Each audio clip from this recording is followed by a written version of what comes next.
Welcome welcome welcome. सर्वप्रथम SK अकॅडमीच्या वतीनं सर्वांचं हार्दिक असं स्वागत. आपल्या सर्वांचा लाडका खेळाडू आदित्य त्याला राष्ट्रीय पदक मिळालेलं आहे. त्यानं जे भरघोस यश संपादन केलेलं आहे त्याच्याबद्दल आदित्यचं हार्दिक हार्दिक असं अभिनंदन. याच्यानंतर मी राष्ट्रीय पदक विजेता आदित्य याला विनंती करतो की त्याने आपलं मनोगत व्यक्त करावं. मी काय बोलू?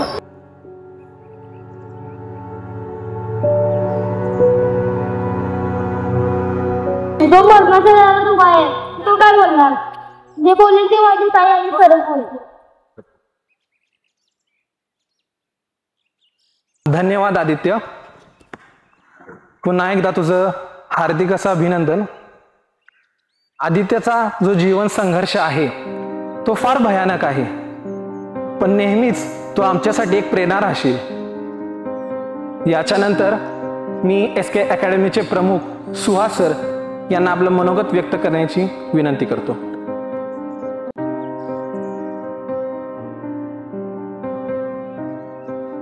यावेळी फक्त मी एवढेच सांगतो, तुम्हारी जिंदगी लंबी नहीं बल्कि ऊंची होनी चाहिए.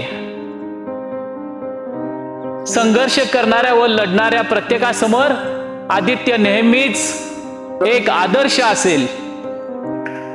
या आदर्श खेळाडूचा जीवन संघर्ष अस्वस्थ करणारा तो माझा एक विद्यार्थी, तो माझ्याकडे आला तेव्हा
सर माझ्या भावाला स्केटिंग शिकायचं आहे. ऑफिसमध्ये जावा, फॉर्म आहे तुम्हाला तिथे ऑफिसमध्ये मुलगा आहे तो माहिती देईल तुम्हाला.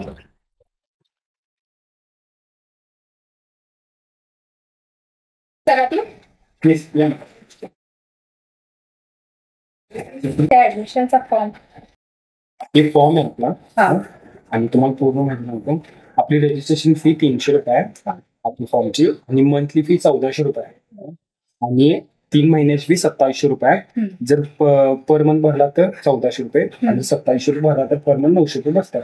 आणि स्केटिंगचे आपण जर नवीन घेतला तुम्ही आमच्याकडे तर त्याचे 900 रुपये, आणि सेट तिकीट 600 रुपये, असं टोटल मिळून ते 1500 रुपये होतात. सर बसते. ओके.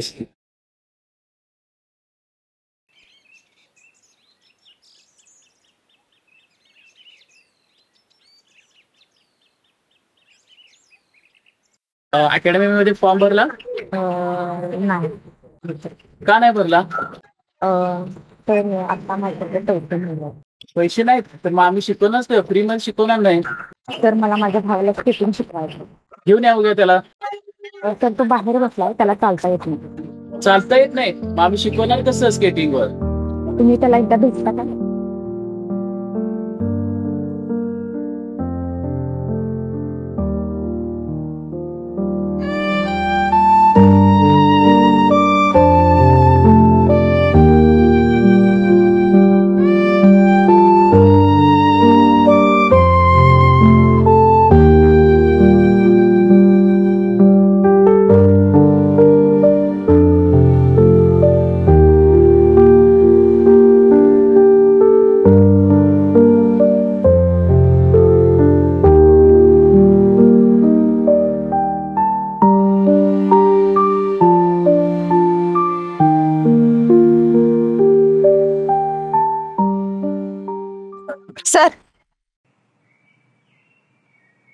बोला मॅडम. सर काय झालं? अहो मॅडम, त्याला चालायला येत नाही आणि आम्ही स्केटिंग काय शिकवणार त्याला? सर मला खात्री आहे तो नक्की शिकणार. त्याला तुमच्या मार्गदर्शनाची गरज आहे, कारण त्याच्याकडे फार वेळ नाही. वेळ नाही म्हणजे काय? ते मोठी गोष्ट आहे, मी तुम्हाला नंतर कधीतरी सांगेन. पण त्याला आम्ही शिकवू शकत नाही. त्याला उभारायला येत नाही तर आम्ही स्केटिंग काय शिकवणार त्याला? सॉरी.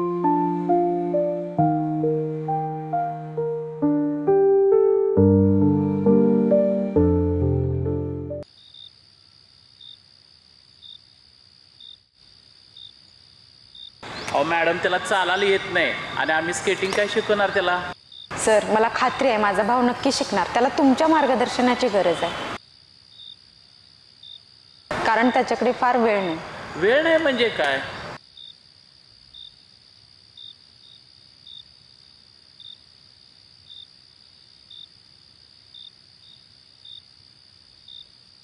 मला खात्री आहे तो नक्की शिकणार. त्याला तुमच्या मार्गदर्शनाची गरज आहे, कारण त्याच्याकडे फार वेळ नाही. मला खात्री आहे तो नक्की शिकणार. त्याला तुमच्या मार्गदर्शनाची गरज आहे, कारण त्याच्याकडे फार वेळ नाही. मला खात्री आहे तो नक्की शिकणार. त्याला तुमच्या मार्गदर्शनाची गरज आहे, कारण त्याच्याकडे फार वेळ नाही.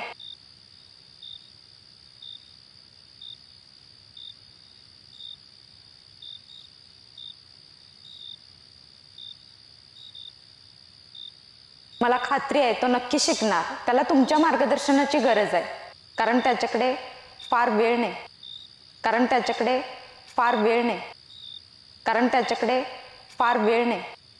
कारण त्याच्याकडे फार वेळ नाही.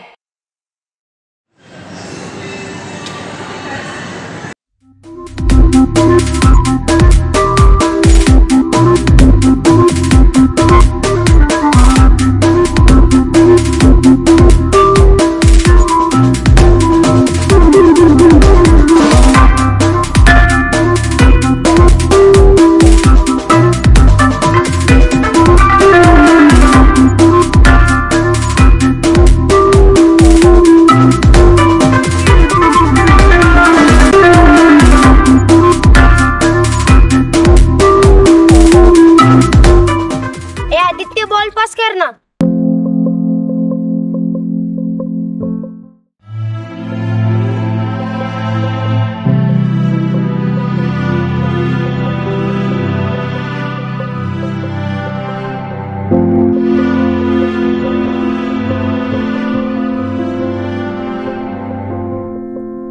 जर आदित्यला खेळायला येत नसेल तर आपण पण नाही खेळायचं. मंजूर आहे? हो. चला आदित्यला घेऊन चला.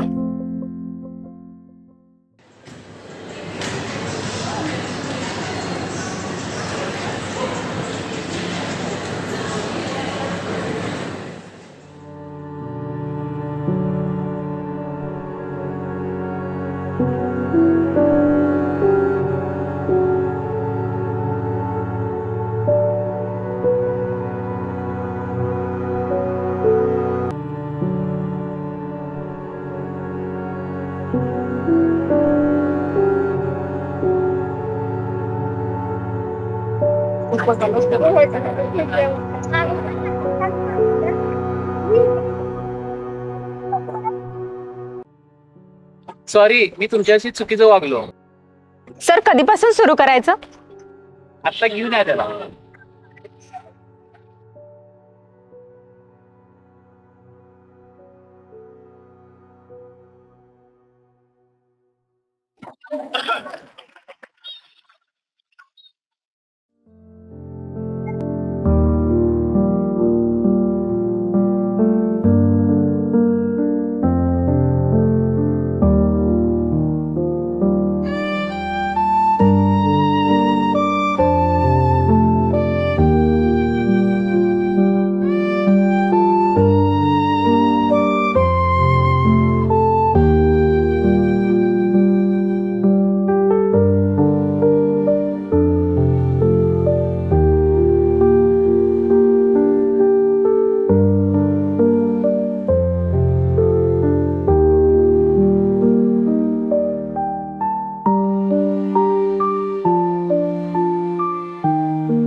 अगं रोज याला कुठं घेऊन जातेस? अगं त्याला स्केटिंग शिकवायला घेऊन जाते. आता ही नवी कसली भानगड? आता ही भानगड कसली करा? अगं मरणाऱ्या पोराला कधी शिकवायचं असतं होय? आता कशी कोण आहे? तुझ्यासारखं काय कुठं पण फेकून द्यावं का त्याला? अगं इथं आमच्याच पोटाची खळगी भरत नाही, तिथं याचं कसं मी बघू?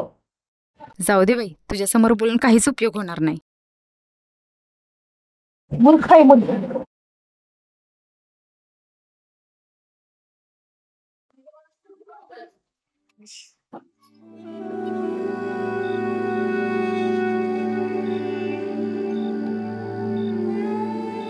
कुठं तुम्ही काय भाकरी खाल्ली का नाही? की मगाशीच खाल्ली आहे, तिथं झोपले.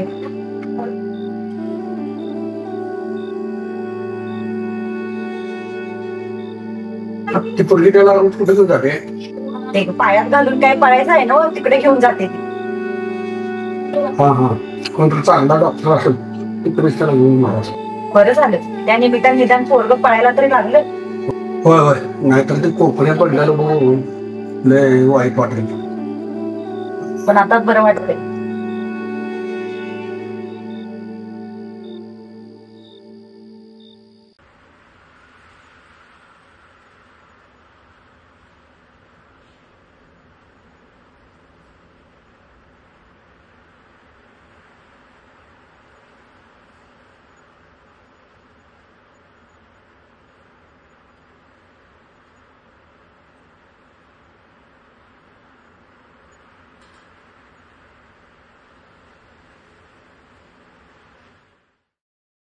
तर तुमचे आभार कसे मानू कळत नाही. हे आभार कसलं? हे काय नवीन? तर तुमच्यामुळे आदित्य. पण आदित्यला काय झालं होतं? तुम्ही मागं मला काहीतरी सांगत होता, ते अर्धवटच राहिलं आपलं. सर, गावातील रुग्णालयात आधीचा जन्म झाला. त्याच्या जन्मानंतर त्याच्या शरीराची काहीच हालचाल होत नव्हती. डॉक्टरांनी काही टेस्ट केल्या. त्यावेळी डॉक्टरांनी काय सांगितलं?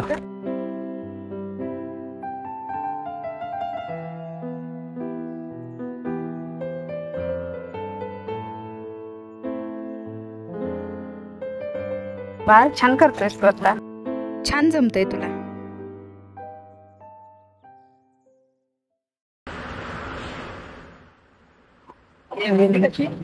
चल. कशी दिली भाजी? 30 रुपये. हो का? अरे अंतिमा, हा बोला. भाजी घ्यायला आलेस? हा होय, मी पण भाजी घ्यायला. पण या आदित्यचं तू पार जगणच बदलून टाकलंस. काय नाही हो सर, मी काहीच नाही केलं हो. जे काय केलं ना ते ह्यांनी आणि ह्याच्या सरांनी केलं. पण नाही बाळ, याच्या आईनं त्याला फेकून दिलं होतं. जाऊ द्या सर, सोडा त्या आठवणी. असं कसं म्हणतेस? मी पाहिलंय, तू तर त्याला नवीनच जन्म दिलास. मी फक्त माझं कर्तव्य केलं.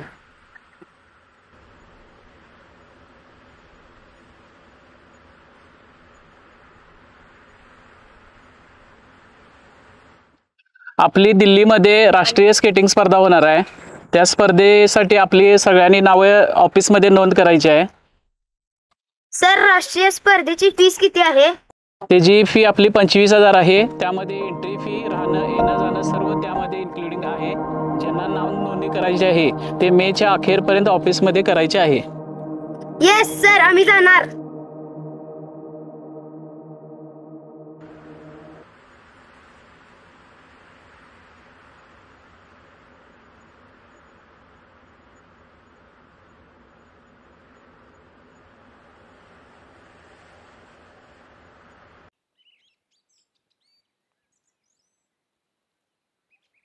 कृष्णा, कृष्णा, कृष्णा. आदित्यचं नाव नाही आहे यामध्ये. माहित नाही सर, ते 4-5 दिवस झाला ते येणं झालं. का नाही येत आहे तो? एक काम कर, बाहेर जा, आदित्यच्या बहिणीला फोन कर आणि काय येत नाही त्याची चौकशी कर, कारण हा राष्ट्रीय स्केटिंग स्पर्धेमध्ये जाणे गरजेचं आहे त्याला. ओके सर, करतो.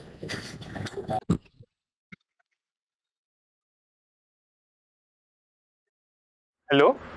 हॅलो, हा मॅडम, आदित्यचे पॅरेंट्स ना? हा बोला ना सर. ते आज सरांच्या लिस्ट मध्ये त्याचं नाव नव्हतं आणि जरा संध्याकाळी येऊन भेटा की ऑफिसवर, सरांनी तुम्हाला बोलवलंय. हो हो येते संध्याकाळी भेटायला.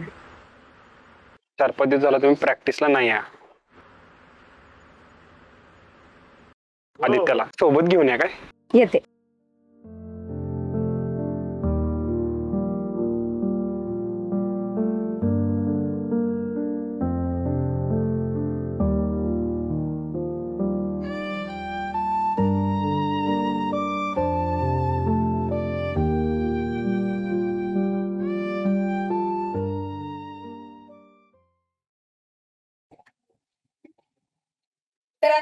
हा या की. या. अहो काय कुठं आहे? 3-4 दिवस तुम्ही आला नाही. आदित्य कुठं आहे? हो सर आले नाही. आदित्य बाहेर थांबला. हो पण का आपल्याला दिल्लीला स्पर्धा आहेत, त्याला घेऊन जायचं आहे आपल्याला तिकडे. पण सर आमच्या एवढी पैसे खर्च करण्याची हरकत नाही. हो मला हे सगळं माहिती आहे. अकॅडमी आहे ना आपली, अकॅडमी सगळा खर्च करेल त्याचा. सर काय सांगताय? हो. तुमचे आभार कसे मानू कळत नाही. अहो आभार सोडा, तयारीला लागा, आदित्यला घेऊन जायचं आहे. ठीक आहे चालेल.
दीदी दीदी लवकर बाहेर ये ना.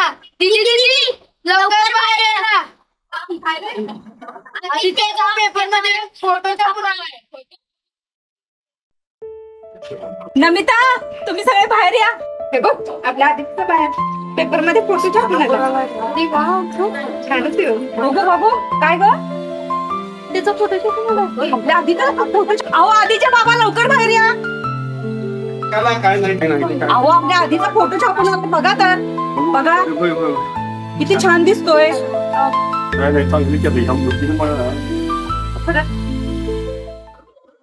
आज आपण आलेलो आहोत SK अकॅडमी मध्ये आणि याच अकॅडमीचा विद्यार्थी ज्यानं राष्ट्रीय पातळीवरील स्केटिंग स्पर्धेमध्ये घवघवीत यश मिळवलंय. त्याचा राष्ट्रपतींच्या हस्ते सत्कार देखील झालाय आणि महाराष्ट्र सरकारने त्याला 10 लाख रुपयांचं बक्षीस देखील जाहीर केलंय. जाणून घेऊया, त्यांच्याशी बातचीत करूया, त्यांचं अभिनंदन देखील करूया. थेट आपण आदित्यकडे जाऊया. आदित्य, या यशाबद्दल तुला काय वाटतंय? मला खूप छान वाटते. तर तुम्ही काय सांगाल या यशाबद्दल? खूप छान वाटते. यामध्ये हे यश आहे ते खूप मोठे आहे. मृत्यूला हरवून त्यांना हा विजय मिळवलेला. काय सांगशील, मृत्यूला हरवणारं यश म्हणजे नेमकं काय? तो खूप मोठा विषय आहे. मोठा विषय आहे. आपल्या प्रेक्षकांना देखील जाणून घ्यायचा आहे की नेमका हा विषय काय तो. आदित्यला DMD नावाचा रोग होता. DMD म्हणजे नेमकं काय? DMD म्हणजे ड्युकेन मस्क्युलर डिस्ट्रॉफी. त्याचं आयुर्मान किती असतं साधारणतः? कधी होतो तो? साधारण हा आयुर्मान ही मुलं 45 वयापेक्षा फार काळ जगत नाही. डॉक्टरांचं देखील असं मत होतं की हा फार काळ जगणार. खूपच भयानक आणि अस्वस्थ करणार आहे हे सगळं. ज्यावेळी तो आला इथे लहान असताना, तर तो त्याला चालता पण येत नव्हतं. त्यांना आज राष्ट्रीय स्केटिंग स्पर्धेमध्ये सुवर्ण पदक मिळवलेलं आहे. आणि हे यश हे आमच्या अकॅडमीचं नव्हे तर सर्व ज्यांनी आता त्याची बहीण म्हणा किंवा जे सगळे त्यांचे मित्रमंडळी आहेत त्यांचं हे यश आहे. पण त्याने जगाला दाखवून दिले की मृत्यूवर देखील मात करता येऊ शकते. वेळेन आदित्य, जिंकलाच भावा. मी एकटा नव्हे, आपण सर्वजण जिंकलो. आदित्य आज यशाच्या शिखरावरती पोहोचलाय. त्याच्या यशानं समाजाला नवा संदेश दिलाय. तुम्ही किती जगता यापेक्षा तुम्ही कसं जगता हे अत्यंत महत्वाचं आहे. मित्र हो, गोष्ट इथं थांबत नाही. गोष्ट जेव्हा जगण्या मरण्याची असते, लढण्याची असते आणि संघर्ष करण्याची असते. एखादा माणूस जेव्हा संघर्ष करायला उभा राहतो तेव्हा मृत्यू देखील इथं हारतो. समाजात अशा अनेक गोष्टी आहेत. चला त्यांच्यासोबत उभं राहूया, त्यांच्या जगण्याचा एक इतिहास निर्माण करूया. कॅमेरामन राहुल जगतापसह मी सतेज औंधकर, सी न्यूज, कोल्हापूर.